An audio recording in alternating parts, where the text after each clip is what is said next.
What's going on, guys? So this here is a Wii U, and this is the gamepad for the Wii U. It was released in 2012 by Nintendo, and just like everything Nintendo had put out before it and after it, well, it was different. Meanwhile, Sony and Microsoft were still sticking to the basic console and controller combo and focusing on more power and better graphics with their consoles. But Nintendo had to stand out from the competition, coming off of its most successful console at the time, the Wii, which had changed gaming with its motion controls. So the Wii U still had motion controls and was compatible with the Wiimote. It had better graphics, a touchscreen on this oversized controller, and some decent games. But with all of this, it still failed. But why? Okay, so the Wii U was released in 2012, a year before the PS4 and Xbox One was released. So it was the first next generation console on the market at the time. But this was a problem because in 2012, the PS3 and Xbox 360 were dominating the market, and consumers were waiting on the next generation of consoles that they knew were going to be more powerful than what we had out at the time, including the Wii U.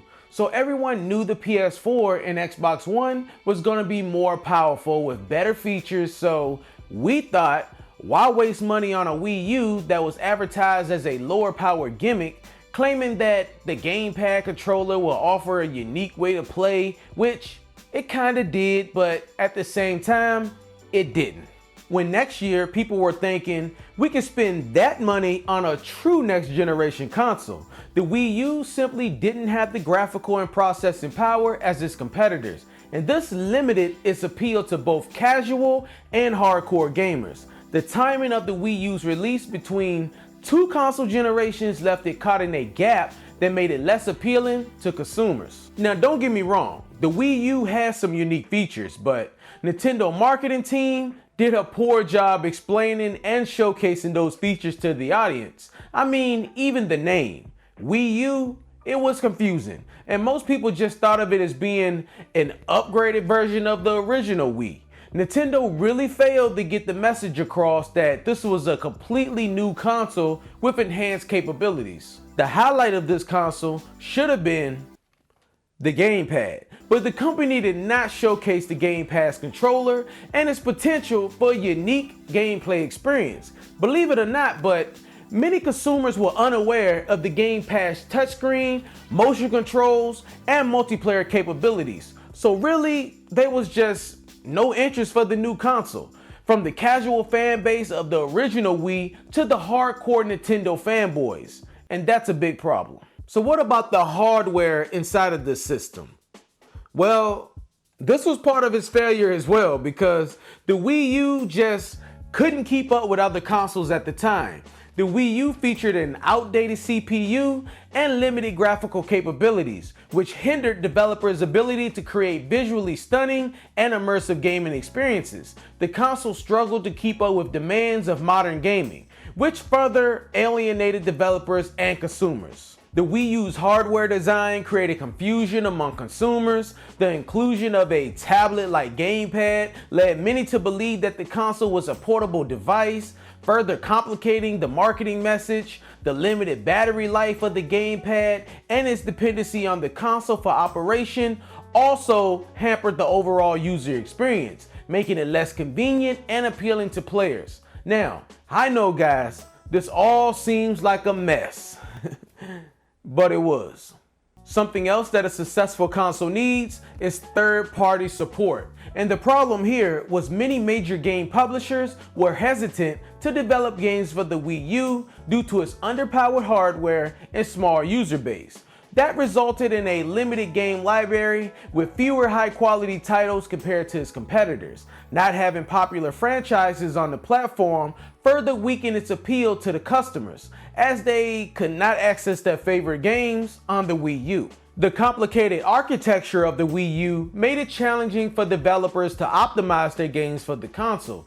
This led to subpar ports and performance issues, which also drove away third-party developers from investing their resources in Wii U game development. The console suffered from a lack of diverse and compelling software, which is crucial for any gaming platform success. Sorry, but those Nintendo exclusives could not save them back then. But not only did third-party developers not want to deal with the Wii U, but I don't think that even Nintendo wanted to deal with the system. What I mean is that Nintendo's own lack of support for the Wii U just helped kill the console. Because after the console release, Nintendo struggled to release a steady stream of first-party titles, which has always been Nintendo's strength. The limited number of high-quality exclusive games hindered the console's ability to attract and retain a dedicated fan base. Nintendo was really giving people a reason not to invest into the console. Now I'm going to pause for a second on the bad. And let's mention one of the good things. As I said, Nintendo didn't give us a lot of exclusives for the Wii U, but we got some classics in the mix that have now been ported over to a successful console, the Nintendo Switch. Games like Super Smash Bros. For Wii U, Donkey Kong Tropical Freeze, Super Mario 3D World, New Super Mario Bros. U, and a game that is sold like crazy, Mario Kart 8, just to name a few. And I am glad that Nintendo ported these games over because they are really great games, and there was no point in letting them die on a console that a lot of people didn't own. Speaking of games, the online features for Nintendo have never been the best when compared to online gaming with Xbox and PlayStation, and nothing has changed with the Wii U. It was missing one important feature, and that was voice chat. This just made it difficult for gamers to connect with each other and added to the system's overall unpopularity. Not only did the online suck, but the Wii U's online store was underpowered. This made it difficult for gamers to purchase and download games. So honestly, the best experience you could have with the Wii U would probably be playing local co-op with family or friends, to be honest. I know I have been mostly negative and nothing really positive except talking about some exclusive games that were released. But there was one good thing I want to say about the Wii U, and that was that the system was backwards compatible with almost all Wii games and accessories. So if you needed a new system for your Wii collection, then the Wii U could play those games in HD. But it came at a price tag of $300, which was another reason the Wii U didn't sell. People just didn't see the value in the system to want to pay that much. So to sum things up, the Wii U's failure can be attributed to a combination of factors, including ineffective marketing, poor third-party support, underwhelming hardware, intense competition, and Nintendo's own lack of support. The console failed to connect with consumers and was unable to build a robust user base. Despite its shortcomings, the Wii U did contribute a valuable lesson to Nintendo, guiding the company in development of the successful console, the Nintendo Switch. The failure of the Wii U is a reminder that marketing, hardware, software, and industry timing is crucial for a console's success in a competitive gaming market. Thank you guys for watching, and hopefully I will see you in the next one.